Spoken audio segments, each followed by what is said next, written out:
Hello and welcome back to Tesla News. My name is Marian and I'm your host today, and I'm going to bring you updates regarding the final approval of Giga Berlin. We have great news, we have more details, and we will look into all the details right now with you. Together we will look into that and I will explain you everything you need to know. So first of all, we have announcement that there will be a press conference tomorrow at 3:30 p.m. German time.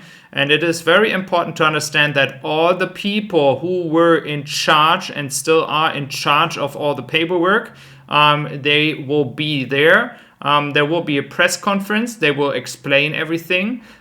We had news today that the final permit was already given to Tesla. That is not the case. Just to clarify here, Handelsblatt made an article, but the article had no reference, no proof yet. And it seems like they just wanted to be the first to get all the clicks and make the money with the article. That doesn't mean it's not going to happen tomorrow. I'm very, very sure all the indications are there. There's nothing that could speak against it. And again, we have the water lawsuit, but this has nothing to do with the final approval. So 3:30 p.m. tomorrow, I think we will have an official statement, and then they will officially announce that the final permit is done. So now for all the frustration I have seen on Twitter and in the internet regarding a few more formalities that have to be clarified. Just want to be sure that you understand what this actually means, because it's not as bad as many people are stating and starting to be frustrated about Germany again. It is a normal procedure. You get your permit here, you have the building, that's all good. But now the last formalities in the next 2 to 3 weeks are that all the machines have to be, that were installed by Tesla, they have to get a proof, a label that the machines are okay, that they are safe, that everything is according to the laws installed. This is a normal procedure, by the way, for every single business in Germany. So that is no surprise. It could be the organization TÜV or anything. This is a normal procedure. So before you start using a big machine, you have to have you need to have a certification that everything is according to plan, everything is in a safe way, the way it's supposed to be, not harming any employees, etc. That is a normal way, okay? So this is going to happen over the next 2 to 3 weeks, and then at the end of the March, we will have the event happening here, the first deliveries, 30 to 40 cars. That is what I was reporting about before. And then the production will slowly start happening in Grünheide. That is the plan, guys. Okay, so don't misunderstand what many people talk about that have no idea what's actually happening. It is just the machines that need these certain certifications. That has nothing to do with the approval and the paperwork regarding the final permit. That is not the case. And they don't need to go to any kind of hearing again regarding their machines. That's not the case. There's a sign, it's called a TÜV sign, and they need that for all the machines. And that is just a normal procedure right now and should be all good. Then we are looking into the production rate. We are looking at 1,365 Model Y that have been produced already here in Grünheide. 33% of them will be scrapped and partially recycled. That was already planned before. And 66% will be likely for employees or internal transportation. So you see, it is all working well. The cars are looking much better now than at the beginning. So they're getting all the machines all into place.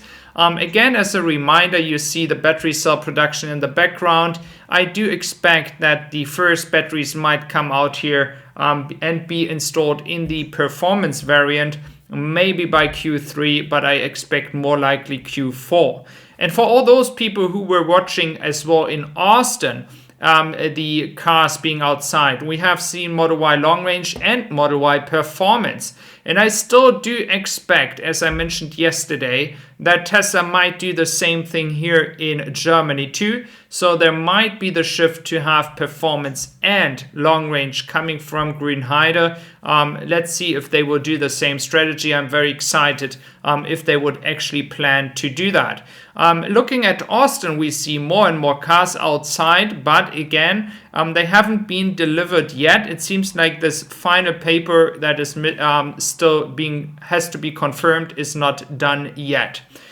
Then we are looking into Oklahoma, and yeah, all the frustration we have in Germany, sometimes I realize other areas in the world have as well some frustration here. And this is actually pretty sad that this was actually passed by the House bill here. So Tesla has to shut down their service centers, stop selling cars in the state. As far as I understand, people from Oklahoma can still move out of the state, get a Tesla, and move into the state again.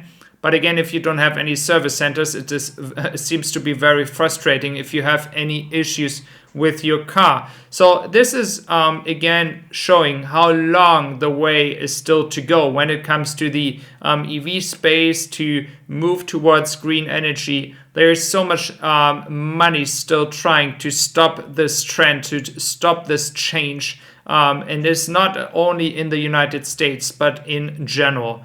And then we are looking into the shippings from China. We see now in total 5 ships. We have one that is already in Zeebrugge right now and one in Southampton. And there is another one that is not shown up here. This actually already on the way right behind Grand Dolphin. So there's another one already. And that is looking all good.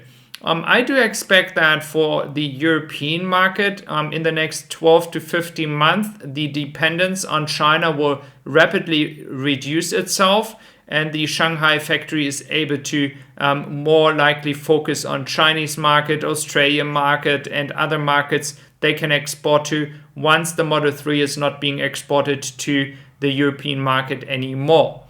What we're looking at here is the second factory, the battery cell production of CATL. They're going to build another factory over here. It's going to be exciting as well for Tesla. It's not clear yet what exactly they're going to build in there, if it's batteries for EVs or if it's something else. In case it is for EVs, it's definitely as well always a good sign for Tesla, even though CATL is of course not only delivering any products to Tesla, but nevertheless it is always good to have these companies nearby. And hopefully we might see in March first construction happening at the new factory for Tesla, if that's the case and the rumor was correctly. So again, guys, there's exciting time coming. It's an exciting time ahead of us.